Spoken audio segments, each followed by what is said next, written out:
오늘은 4.27 판문점 선언 2주년입니다. 하지만 한국과 미국 정부의 부인에도 불구하고 오늘도 관심은 김정은 위원장의 건강 이상설에 쏠렸습니다. 이런 상황을 불식시키려는 듯 문재인 대통령은 김 위원장과의 협력을 직접 언급했습니다. 이서준 기자입니다. 문재인 대통령은 오늘 현재 얼어붙은 남북 관계를 이렇게 진단했습니다. 결코 우리의 의지가 부족해서가 아닙니다. 국제적인 제약을 넘어서지 못했기 때문입니다. 하지만 여건이 좋아지길 마냥 기다릴 수는 없습니다. 북미 대화 정체나 국제사회의 대북 제재 때문에 성과를 낼 수 없었다는 겁니다. 하지만 이제는 그냥 기다리지 않겠다며 직접 대화 창구로 김정은 위원장의 이름을 언급했습니다.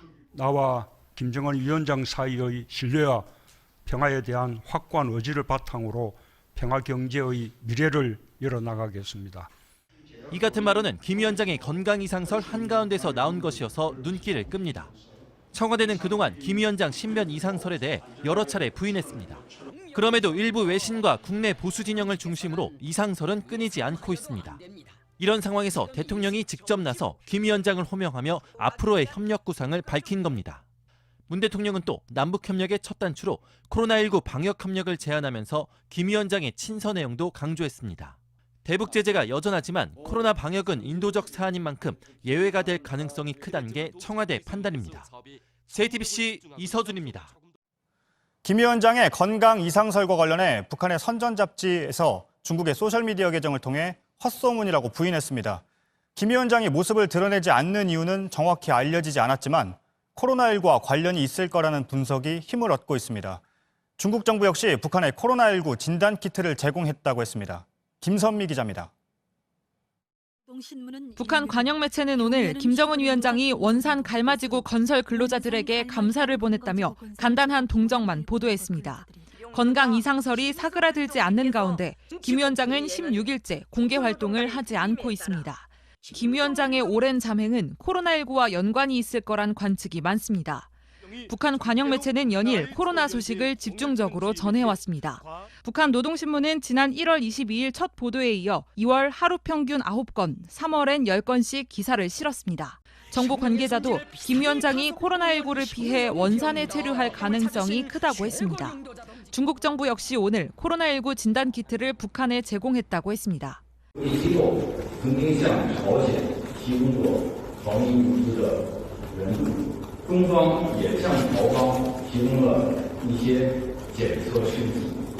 중국 의료진 파견 여부를 묻는 질문에도 방역 능력이 있으니 필요한 나라를 도울 수 있다며 부인하지 않았습니다. 이런 가운데 오늘의 조선이란 북한 선전 잡지와 연관된 중국 개인 블로거의 웨이보 계정에 김 위원장의 건강 이상설을 부인하는 취지의 글이 올라왔습니다. 남한에서 헛소문이 처음 시작됐고 CNN이 기회를 틈타 사람들을 혼란스럽게 했다며 다른 해외 매체들이 헛소문을 보도하기 시작했는데 CNN은 오히려 침묵하고 있다는 내용입니다. JTBC 김선미입니다. 하지만 짜깁기한 동영상을 비롯해서 김 위원장과 관련된 가짜뉴스는 계속 퍼지고 있습니다. 청와대 관계자는 오보가 잇따르는 지금의 상황을 미국 드라마의 한 장면에 빗대기도 했습니다. 박현주 기자입니다. 한 청와대 관계자가 페이스북에 언급한 미국 드라마의 한 장면입니다. 극중 한 하원 의원의 사망을 모든 방송사에서 빠르게 보도했지만 오보로 밝혀졌다는 에피소드입니다. 최근 김정은 위원장과 관련해 출처를 알 수 없는 가짜뉴스가 퍼지는 현상과 연관지은 걸로 보입니다. 김 위원장의 건강 이상설이 끊이지 않는 가운데 앞서 온라인상엔 북한 매체가 김 위원장의 사망을 보도한 것처럼 조작한 동영상도 등장했습니다. 실제 북한 관련 뉴스를 다루는 전문 매체인 통일뉴스는 김 위원장 사망 기사를 속보로 냈다가 오보를 사과하기도 했습니다. 중국에서도 북중 관계 소식통을 인용한 유언비어나 소셜미디어를 중심으로 한 가짜뉴스가 돌고 있습니다.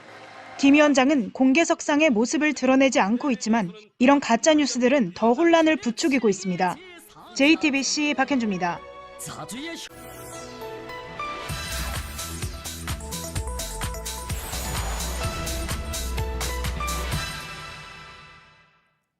실제 북한 방송의 영상처럼 조작된 영상까지 퍼졌습니다.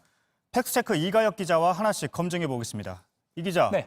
이게 조작된 영상이라는 단서가 많다면서요. 하나씩 보죠. 네, 이 만약 여기 북한에서 실제로 김정은 위원장이 사망 소식을 전하는 영상이라면 정말 실수 없이 정확하게 만들어야겠죠. 정말 예. 신경 써서 만들었을 것입니다. 그런데 이 영상부터 보시면요. 영상 제목부터 틀린 부분을 발견할 수가 있습니다. 왼쪽이 가짜뉴스 영상이고요. 오른쪽이 2018년에 당시 북미 회담과 관련해서 실제 북한 조선중앙TV가 방송했던 영상입니다. 차이점을 시청자 여러분들께서는 보실 수 있으실까요? 김정은 동지 깨서라는 부분을 잘 보시면요. 이 여의 깨서라고 오타가 있습니다. 또 실제 북한 방송 자막에서는요.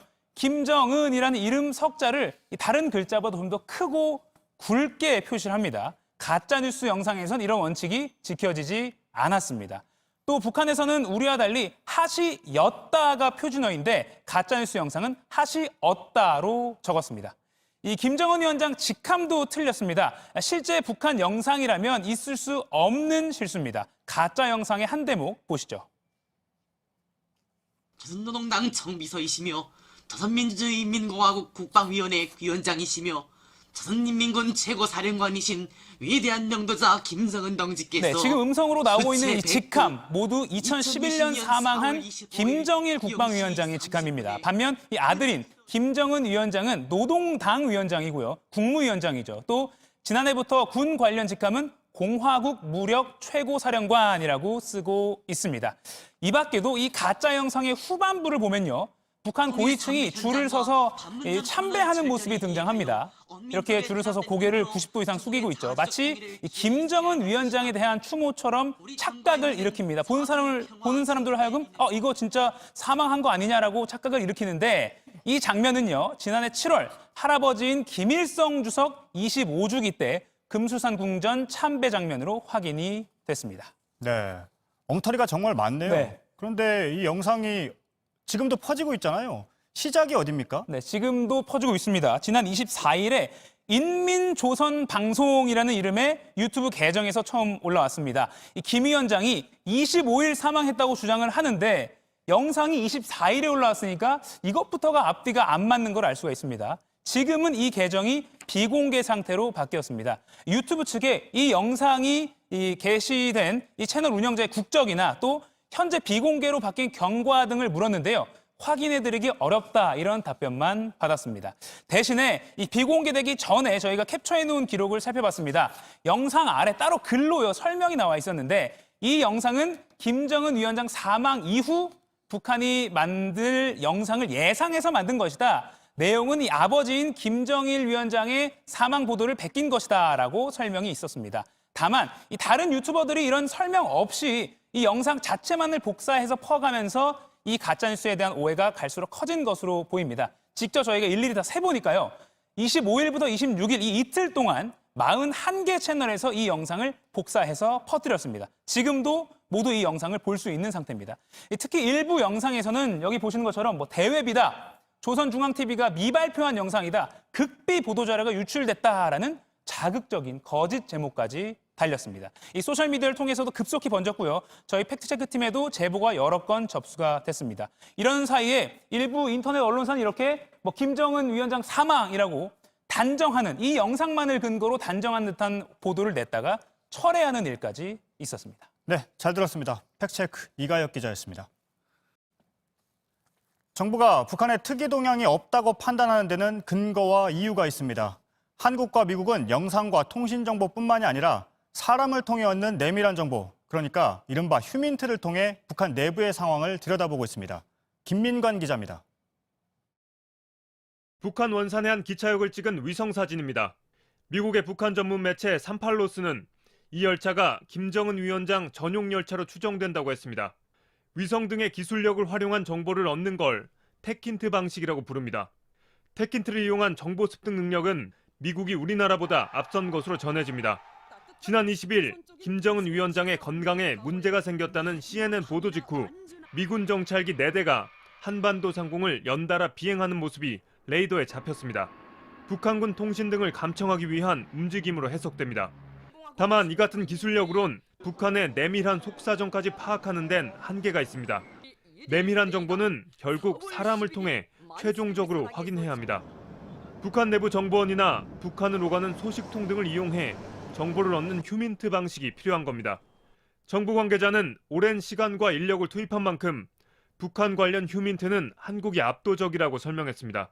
앞서 트럼프 대통령은 CNN 보도에 대해 처음에는 잘 모른다고 했다가 이틀 뒤 오래된 문서를 이용한 잘못된 보도라고 평가했습니다. 이런 판단은 우리 정부가 휴민트를 가동해 얻은 정보를 바탕으로 미국과 공유한 것이란 분석이 나옵니다. JTBC 김민관입니다. 앞서 전해드린 것처럼 판문점 선언을 한 지 딱 2년이 됐지만 아직 남북 간 철도 연결은 큰 진전을 이루지 못하고 있습니다. 이런 상황에서 정부는 동해 북부선 추진 기념식을 열었습니다. 교착 상태에 빠진 남북 관계에 다시 활기를 불어넣겠다는 구상입니다. 어환희 기자입니다. 터널은 무성하게 자란 풀과 나무로 막혔습니다. 과거 동해 북부선이 지나다닌 배봉터널은 53년 만에 빛을 보게 됐습니다. 판문점 선언 2주년을 맞아 정부는 동해 북부선의 강원도 강릉과 제진역 사이 110.9km 구간을 다시 연결하겠다고 밝혔습니다. 2년 전 약속한 남북 철도 연결 사업 가운데 남측 구간을 먼저 실행에 옮기겠다는 겁니다. 남북 간 철도 연결을 위해서도 우리가 할 수 있는 일부터 해나가겠습니다. 철도가 완공되면 부산에서 출발해 강릉을 지나 북한까지 이어지고 러시아를 거쳐 유럽까지 철도로 연결할 수 있습니다. 실제로 오늘 제진역에서는 강릉역에서 베를린까지 가는 명예 승차권도 나눠줬습니다.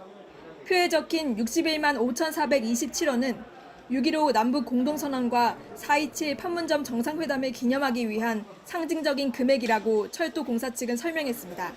지난주 남북 교류 협력 사업으로 인정받은 동해 북부선 건설은 예비 타당성 조사를 면제받아 내년 말 착공을 목표로 하고 있습니다. JTBC 어환입니다.